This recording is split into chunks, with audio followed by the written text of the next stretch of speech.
So the legacy has to be more than my last name. It has to be the thing that continues after I'm gone. Christ didn't have children, yet he has all these children. You don't have to give birth in order to father or to mentor, to minister, to leave an impression. But if I want something to last beyond the last person that knew me, then I have to have words, actions, something I leave an inheritance.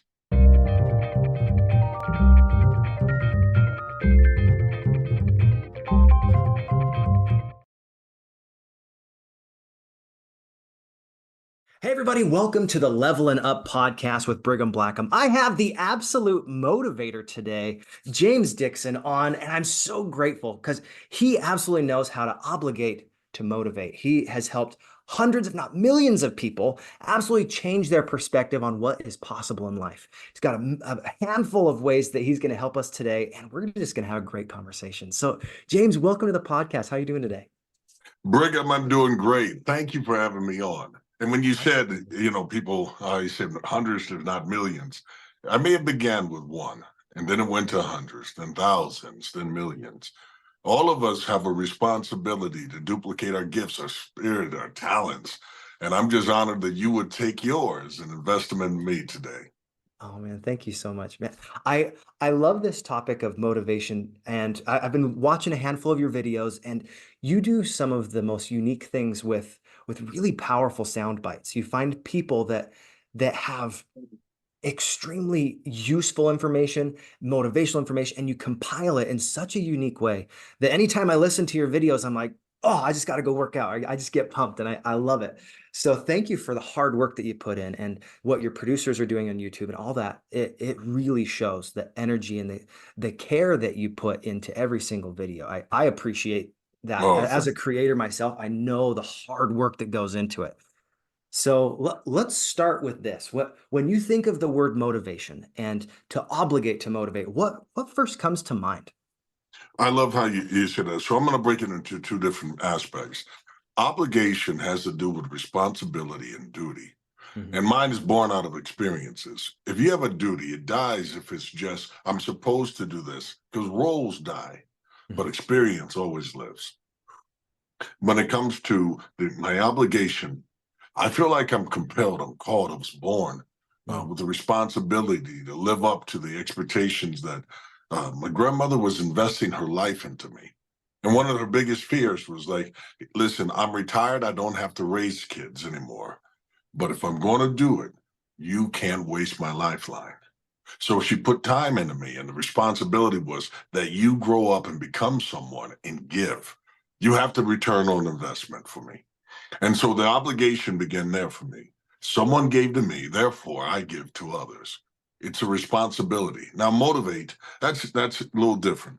Motivate, if it causes movement, if it causes you to get up and go do something, I'm for it. But as far as motivate, create an atmosphere, people excited and go out with nothing, I don't do that. I'm more of an inspiration. Yeah. And when you think of how you get someone off their chair and actually into movement, I love that motivation that motive actually has this idea of movement. That's right. What are some of the tricks or the things that you've been able to do to help people not just consume information, but to have it go through them and then get into action? And you're going to love this. So my message, you talked about the compilations. The compilations aren't made for just for the gym. They were actually made for people who were sitting in the hospital for me. They were sitting there, they had just lost a limb. You feel like you have no sense of life. I was a peer mentor. I'd go in and spend time with them, and I couldn't get to each person fast enough, not by one myself. And so began to make these messages that were just sound bites, a minute and a half or whatever, and then compile it with other people, because one man cannot do it alone. Mhm. My experiences aren't deep enough. My breath doesn't go long enough. But if we combine them together, we can give wind for someone else's sail so that they can sail, And so the more that I begin to just say, hey, listen, when I'm not in the room with you, I need you to be able to log in, listen, and let this stuff motivate you to get up. You can't allow your shades to be drawn. You can't allow yourself to sit in the dark room and think that your life is over. I need you to get up. The loss of a limb is not the loss of your life. You got to keep living. And so the motivation became give them the information that they can listen to 24/7. And as a result of it, it began to grow 24/7. Mm, I love that. And you're equipping people, not just consoling. I mean, there's a lot of No, people that man. get, No, I've got to get oh, you going. I got to challenge the heart, mind, and soul. yeah. You see, Brigham, you have a tremendous skill set, but it is the mindset that allows you to keep going when skill fails. Because there will come a time where someone is more gifted in sales, someone is better at articulating, someone else is faster. But that's where mindset kicks in. Like you may be bigger, faster, stronger, but if I keep coming, I promise you I'll surpass you. When you get tired, I'll keep going. I don't quit because it's not in me to quit. And you can get people that kind of resolve. You can build that. You can exercise that muscle, develop it. And then it becomes your heart set. You see, Mm, once your heart gets set on becoming more, you will become more. But you had to endure to get there. I love that. You know, my coach was talking with me a few days ago, and he said, "Hey, we need to not just focus on doing; we need to focus on becoming." And the focus of who we are. A lot of times, we get to the level that we are because of our personal development and the level of our mindset, and how we level up our mindset and who we are, that will dictate our glass ceiling. So if we're not constantly growing, constantly getting better, expanding our mindset, then we we basically put those brakes on ourselves. So what are ways that you've been able to level up your mindset, level up yourself and who you're being, not just what you're doing? Right. I'm glad you asked. Thank you for that. Probably one of the biggest motivations in elevating for me was that I got around people who I thought were farther along in the process. Instead of being around people who gave me opinions, who were like, hey, listen, if I were you, I would do this. Because opinions can vary based on their experiences. And most people will give you based on their fears. I found people who had won in life. And as a result of it, I went to them and said, what was your strategy? And the more that I was around people with strategy, then I had to tailor it so that I could let God be my architect, but use their blueprint for me to say, I can avoid reinventing a wheel. I just have to learn what type of tire I want on my wheel for Mm, traction. And so getting with people who can cause you to feel insecure about what you know so that you begin to take notes. And then when you begin to take notes, you take note, like, and then it turns into C notes. All of that works. wow. So what I'm hearing is getting in proximity to peak performers, getting in proximity to those people that can see a little farther. I have my friend Rob Sperry who always says that this basic idea that a good leader doesn't just have vision, he gives vision. And when you're Yeah. around leaders that see farther than you because they've experienced it, that vision can be transferred through that belief. So I know that you deal with amazing people all the time. One of those that pops in my head is David Goggins. I feel like you've really helped elevate his message in so many different ways. He's a very inspirational person, very motivational. What are ways that you've been able to connect with these really peak performers Let and me, help them so much? now I'm going to give you something that goes in it. I, um, I didn't go on the pathway thinking that I would end up connecting with other people. I didn't think of other brands. I never thought of that. Because when it comes to motivational speakers, you have on stage personality, off stage, and then backstage. Mhm. And I've learned that most people are not the same. They go into a mold. And Mm, when you can find people that are authentic, you build these relationships. And if you get there, it doesn't become a transaction, it becomes a real relationship where they'll do it. But when you have an audience, I just pulled up, since you're familiar with YouTube, and this will be on YouTube, mhm. at Absolute Motivation, this very second, we have 87,000 people who are watching live. That very second, the fact that you can track real analytics. And when you have people at any given moment, you're like, that are constantly watching, developing, building, people will come to you because they want to get their message out because it becomes a win-win.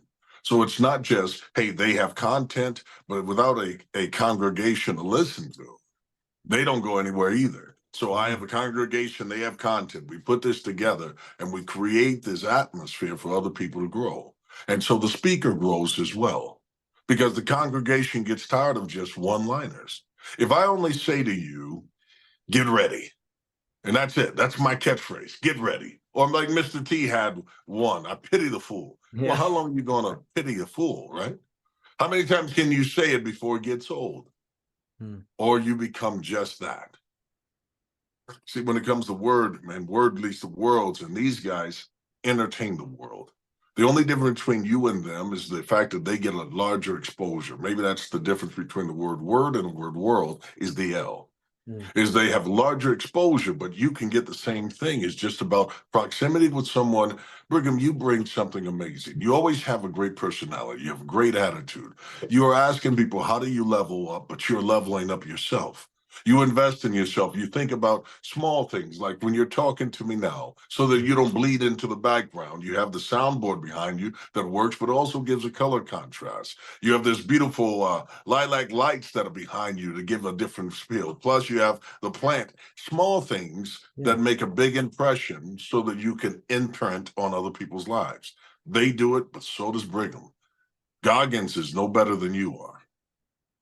Wow. Yeah, I think a lot of times as we are thinking over who we're being, I love this idea. I was reading last night in a book by Jim Rohn, and he said, "I slept and dreamed that life was beauty. I woke and saw that life was duty." And when we really recognize what our duties are, who we're being, what our role is, the stewardship that we've been given, whether we have an audience of one or we have an audience of a million, we still have that desire to give the very best we can.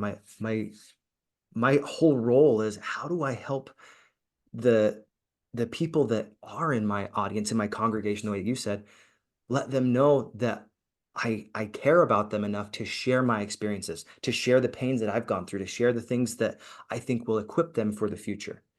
I have a story and you have a story, and everybody's story is so impactful. One of the things that I would love to get your opinion on, because you have you've dealt with a lot of loss before. You even lost a limb.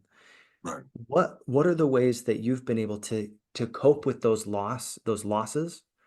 Not just your limb, but just the losses in life or in business, and be able to move forward with that focus Well, on, I can do this. man, I'm glad you asked this, because I got a new answer today than I've ever had before. When I went through losses, as I experienced them, I suffered from that. It's kind of like there's levels of loss. So let's say it's divorce or custody, something deep, something that's really transforming. Loss of a limb, bankruptcy, whatever it is that you're suffering through this moment. All of us go through losses, but the sense of loss comes from the fact that it's an unknown. I've never been there before. Let's say, for example, I graduated from Harvard. My parents came from Yale, Princeton, whatever, and I'm third generation Ivy League. I come with high expectations, but I come with low resiliency because I didn't expect to run against any opposition. I thought it was supposed to be there. So when bad things happen, when I thought I'm supposed to be given this, I've earned this, it's my family, it's this, depression can be high because my expectation was how high. But when you start from nothing and you suffer loss, it just feels like a continuation of every day. And so you have to develop those muscles that say, even though I have a loss, my desire for more is so strong that I'm going to go back and get everything that's been kept from me. And so if I do lose something, I believe that there's double for my trouble. My faith pushes me to believe that if I have to go through a Job experience and everything is stripped of me, somehow, some way, God's going to double whatever I've been through. And here's where it came to manifest in my everyday life. As a child, I said to Brigham, why? Why did I have to lose my leg? Why did they not tell me I was going to lose? Why did I wake up and it was gone? Why did I have to go through those things? Now, as an adult, I realize the greatest gift that I have is what I've lost. If I didn't lose the limb, I don't have a story to tell you about doing something. I don't develop the same strength. I don't become who I am. I needed the losses because it made a void, and then I didn't avoid that loss. I ended up filling it with purpose. And when I filled it, it fulfilled me. Mm. Man, I am traveling the world speaking. There has never been a day I needed a speaker's bureau. I haven't needed a referral or a reference. People contact me because passion and true purpose can be felt and experienced. But I only have that experience because I suffered a loss. Mm. And now I look at it, the very thing I used to be ashamed of is the thing that gave me a name. That's really powerful. A lot of times when we have loss, it's something that if we, as a child, we ask why, we don't fill that loss with something better. And it sounds like you have turned those losses and those challenges into who you are today, and you filled it with positivity. It reminds me of on my mission I had one of my very favorite parts of Preach My Gospel, which is a great manual, was when you have someone that's on stage, you think about the stage of our mind. If it is a positive thought, then you let them stay on that stage. But if it's a negative thought that doesn't serve you, you kick that actor off the stage of your mind. And what you did with your loss was you were able to fill that loss with so much good and consistently done it. You know, I had this experience last night and I wanted to bring it up, let you have some ideas here around this. Last night, I'm sleep training my baby right now. Okay, so he's 8 months old, and we were up till about 1 o'clock last night because every time I was about to put him down, he's like, "Wait a second, I don't want to sleep yet," and he's like sprawling, and I'd pick him up and like just trying to get him to calm down again. I'd put him down, and then he said, "No, I don't want to go to sleep yet." So I was out walking in my backyard last night, about midnight, almost 1 o'clock, just to calm him down. We laid down on the tramp for a few minutes and looked up at the stars. And it was at that moment that I was like, sometimes people just want to be in proximity to you. They want to connect with you. And my little boy, he just wanted to be next to me. He didn't want to be on his own. And I wanted to ask you, when you're thinking about the people that just want to be next to you, that want to be in your space, what do you do to allow that to happen in a way that you can have the deepest impact with somebody? Because there's one thing is doing it with a lot of people. There's another one, it's one-on-one or Right. one to a very small group. Well, I'm glad you asked that. And first of all, embrace these moments you have with your 8-month-old, because before you know it, they're 18, Mm. and you wish you would have had those moments. The moments you can have skin to skin, the moment you can have that smell, that baby lotion, that all that stuff.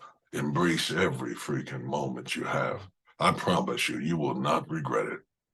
It's so short, so brief, but the connection runs deep.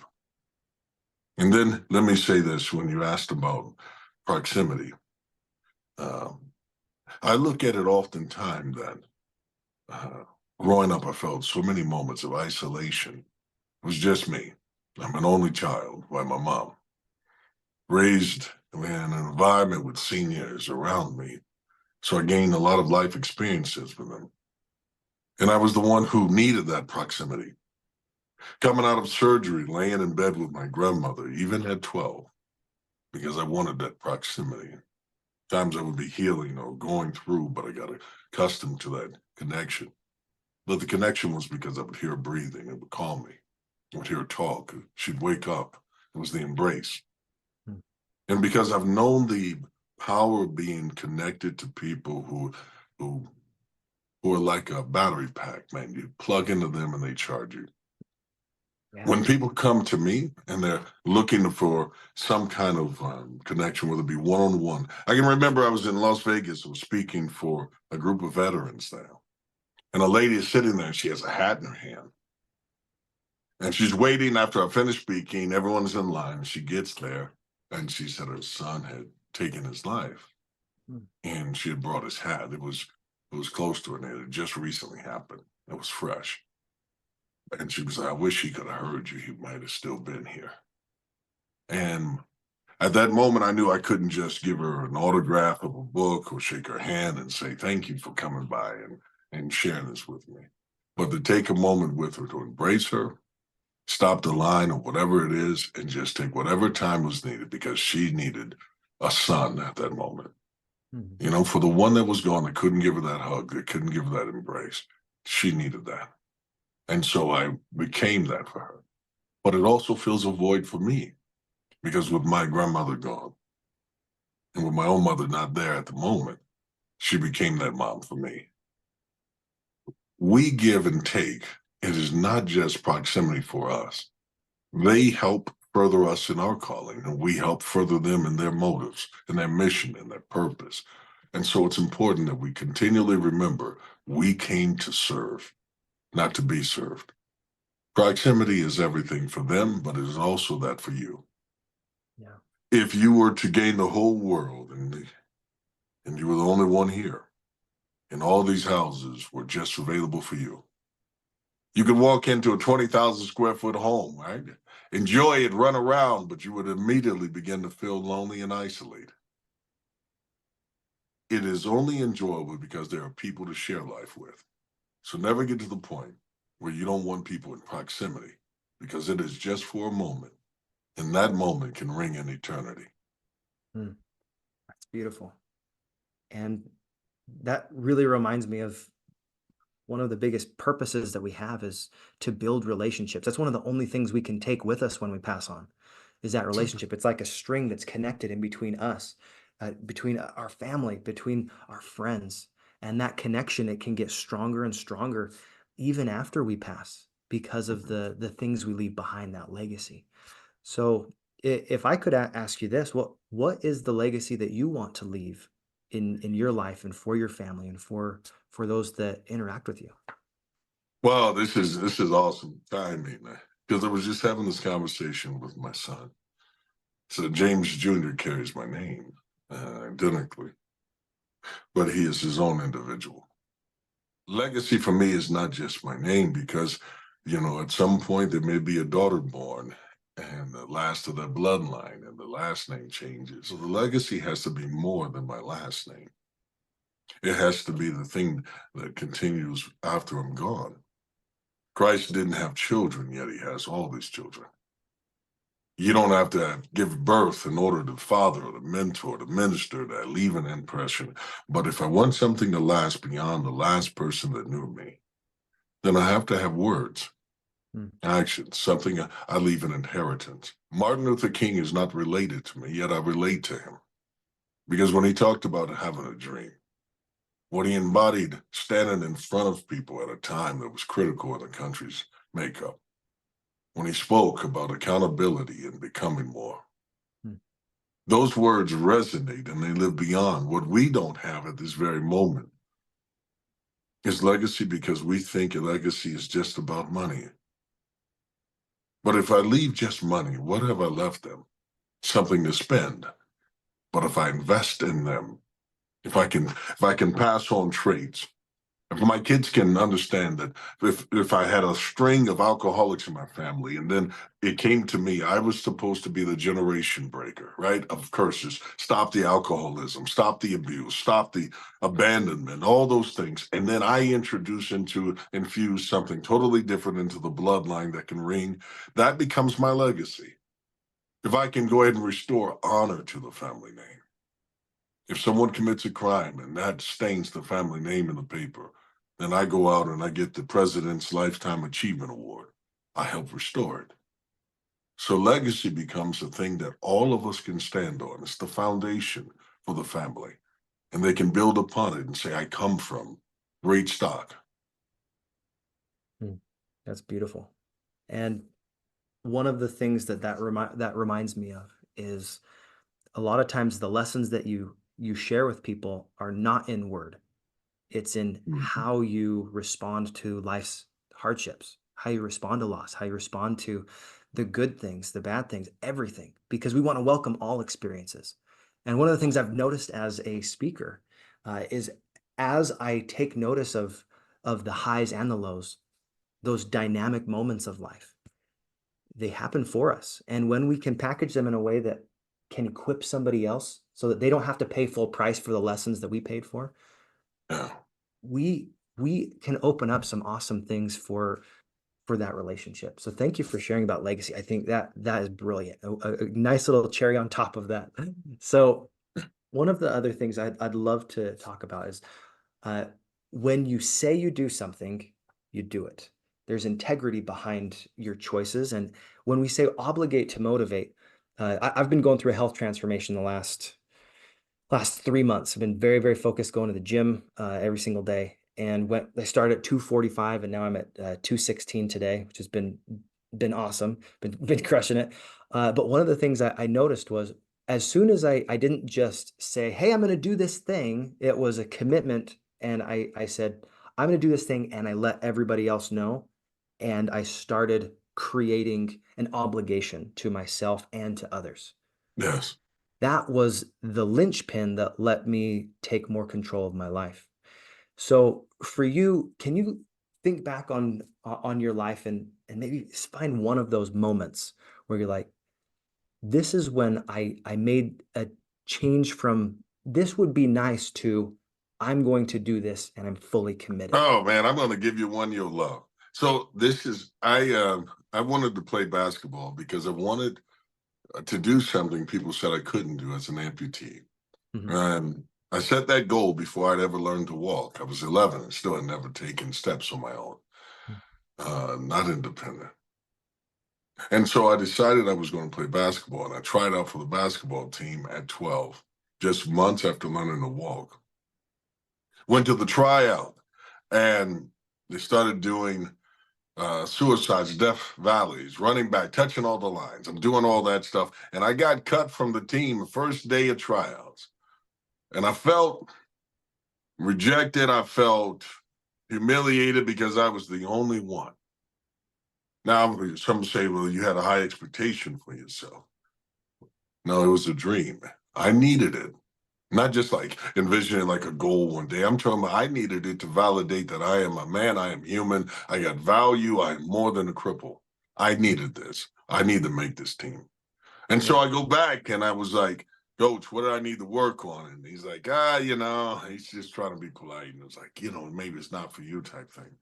Well, I decided to get up at 4 a.m. every morning for a full year, and I would run a mile. And I would get into I didn't care what the weather was. I didn't care the fact that I had a low level prosthetic. It didn't matter. I was running that mile to get under 6 minutes. That was one of the things that was required to make the team. I worked on the same drills they used to cut me. And I did this every single day. I'd go to every game. I'd sit behind the team and I would yell to the coach, put me in the game. I don't care that they're faster. I don't care they started sooner. I don't care they got 2 legs. Put me in the game because I needed this. I wanted this. And so when you're talking about accountability, I put everyone on notice. I'm making this team next year, no matter what, I'm coming. I didn't become friends with the guys on the team. I saw them as rivals and I went after them. If I saw them in open gym, I went after them.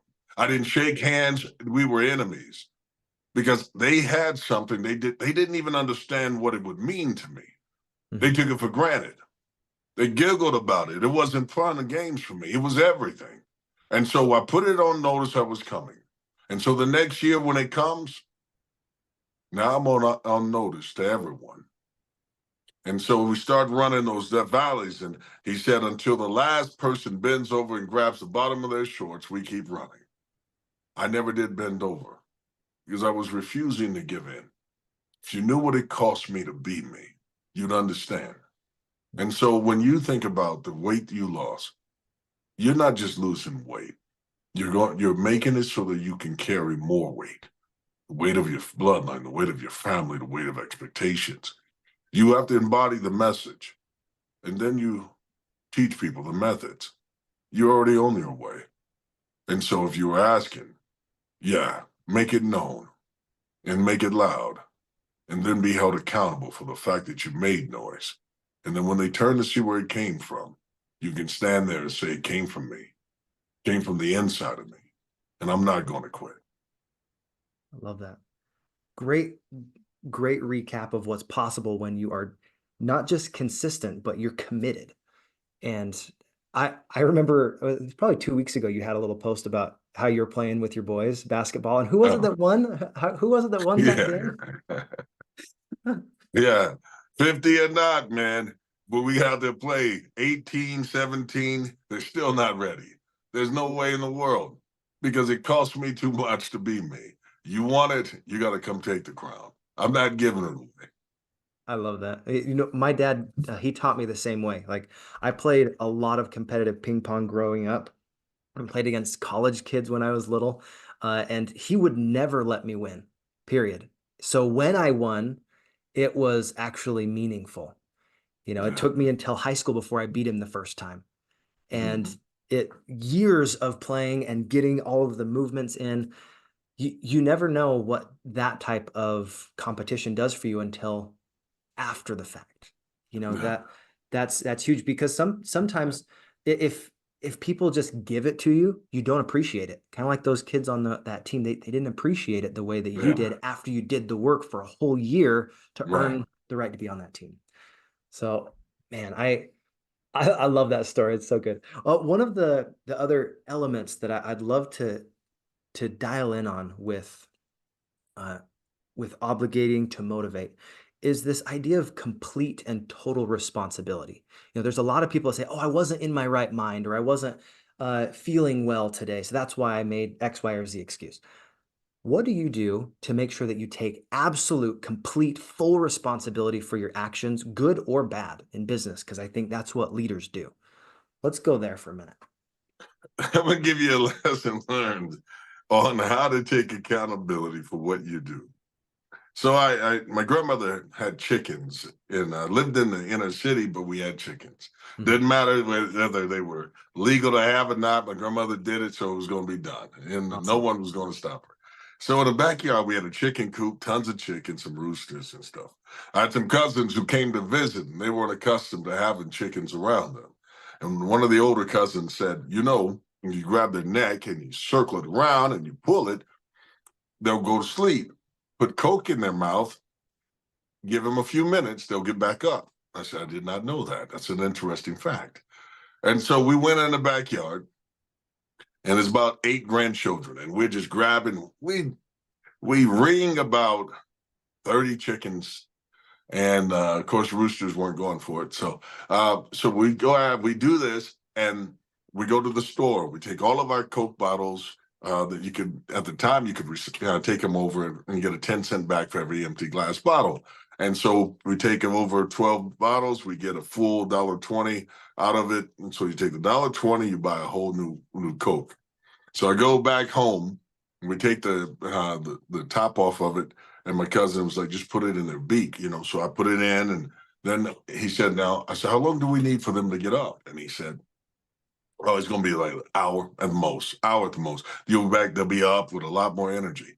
And so he left in 45 minutes with his mom. They were headed back to Ohio. And this is before cell phones, so there's no reaching them until later. And so they all leave, and it's just my grandmother and I. And she sees me looking out the back window, and she's like, what are you looking at? I said, waiting on the chickens to get up. She said, why would we need the chickens to get up? Oh, we took their necks, we did this, and we put Coke in their mouth, they'll get up. My grandmother said, you did what to my chickens? And you killed all my chickens. And I was like, no, they'll get up. And I remember the expression on her face. And when I realized I had been lied to. Mm. And so I thought about it. She was like, even though we were all equal grandchildren, I was the grandson that lived there. You see, whom much is given, much is required, and much had been given to me. And what was required of me is to be a steward of everything that was given to me and around me. I had use of everything. I had ownership of nothing. And leadership is like that. You have the ability. You lead your family, but it's not yours, it's God's. Heavenly Father wouldn't give you that accountability and responsibility, but you understand that you have an accountability to someone yourself. You're not the final answer. Mm. I sit there, man, and I say, God, you have to work with me. I want to be responsible because I don't want the disappointment that was in her eyes to be in God's eyes about the work I've done. I want to hear, well done. I don't do it for approval from men. I don't do approval for women, approval even for my kids. I do it with a higher calling. And so when it comes to responsibility, if I fail, I let down a whole lot more than just people. And so I don't fail. I learn. I make mistakes, but I go back and recover them. I'm in a situation, I don't have a boss. It's just me. If I don't put in the work, I don't have money to take care of my family. What I have had to develop is a team. And the team runs off of how the engine runs. I have great doors. Those are guys who open and bring introductions to me.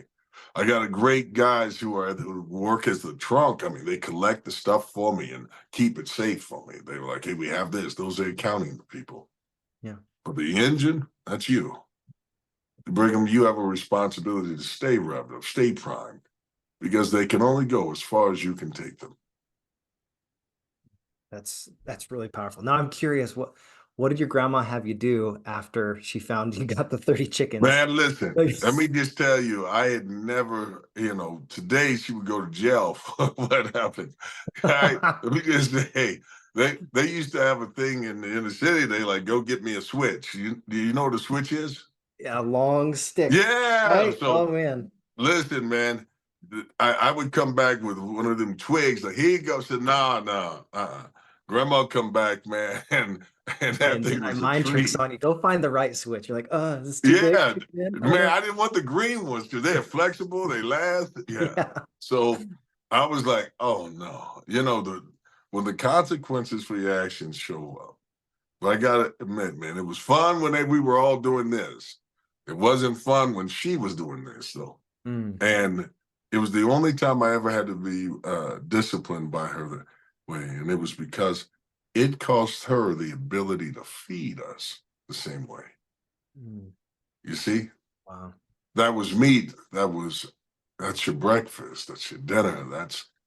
It wasn't, chickens didn't come from the grocery store from my house. They came from the backyard.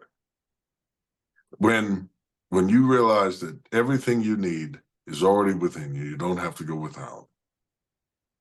You realize that, man, if I can just be accountable for what I'm given, if I can make the most of little things, I'll be trusted and big things come.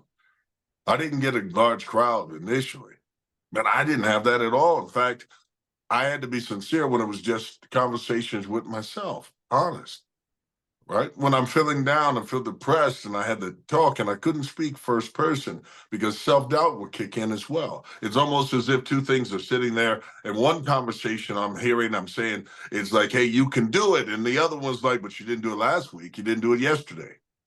But when I switched it and I said it as if it were an echo from God, you can do all things if I strengthen you. Mm. You come from goodly parents. Whether it's a, hey, I had a bad mom and dad, or not. At some point, Brigham, you and I aren't the children of our parents. We're the children of our own actions and deeds. We don't get to blame them. Take the blame game completely out of it. Boy, it does. Yeah, I think that's great. One of the things that I think may be helpful as well is when you're thinking about the massive career you've had as a speaker, what are ways that you've been able to kind of dust off the challenges that you've had and bring out those stories that were relevant, specific for like one audience that may not be as relevant for other audiences. So when you're in tailoring your message for that audience, you know that, hey, this is from lived experience. This is how I know I can make a positive impact for your organization. And how do you tailor your message to make it not just impactful, but insightful and inspirational? I'm glad you asked that. So I'm gonna give you one. So I'm probably the worst example to learn from in some aspects because I don't prepare the way traditionally people do. Let's say you invite me to come speak at your company, and this actually happened with the company. Met a guy on the airplane, So sitting there, proximity is everything, and TTE, talk to everyone, right? Mhm. And when you have these conversations, it opens up opportunities, right? Guy says, "Hey, listen, I just got funded of 50 million in a round. We raised money and all this stuff." He said, "I'm not even sure I'm the one to lead the group anymore. When it was small, it was one thing, but we've grown so much." And he was like, "What do you think?" And I was like, "I don't know anything about that. Here's what I do. I'm a spark plug to the will. I speak to the people and I can motivate them and remind them of the mission." And he was like, "Man, I would like to have you." So he asked me to come. He gives me a date and time. Um, and I don't even think we had a conversation about how much. It was just a relationship building. But then he ends up talking to my team, and they set all that stuff aside, so I don't have to be the bad guy or anything like that.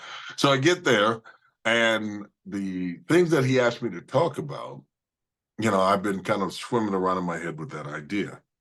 And but I walk in and I noticed that in house they call themselves foxes, and they were like, that's their logo, it's their mascot. And so I Google foxes, and it says, and I've always heard that phrase foxhole. So I Googled that right quick. This is 15 minutes before they bring me on stage. Well, so I get on stage and I start talking and I say, I realized from my quick search that foxes don't have a hole, they have what's called earths. See, each hole is called an earth. They build many of them because in case you discover one, they have others. They always have plan B, C, and D. They have all of them. There isn't just one foxhole. These are atmospheres. These are independent. These are earths.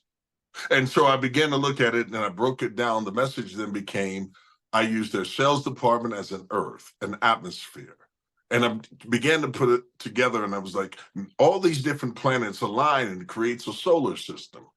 But it has to come back to the central reason of why we began.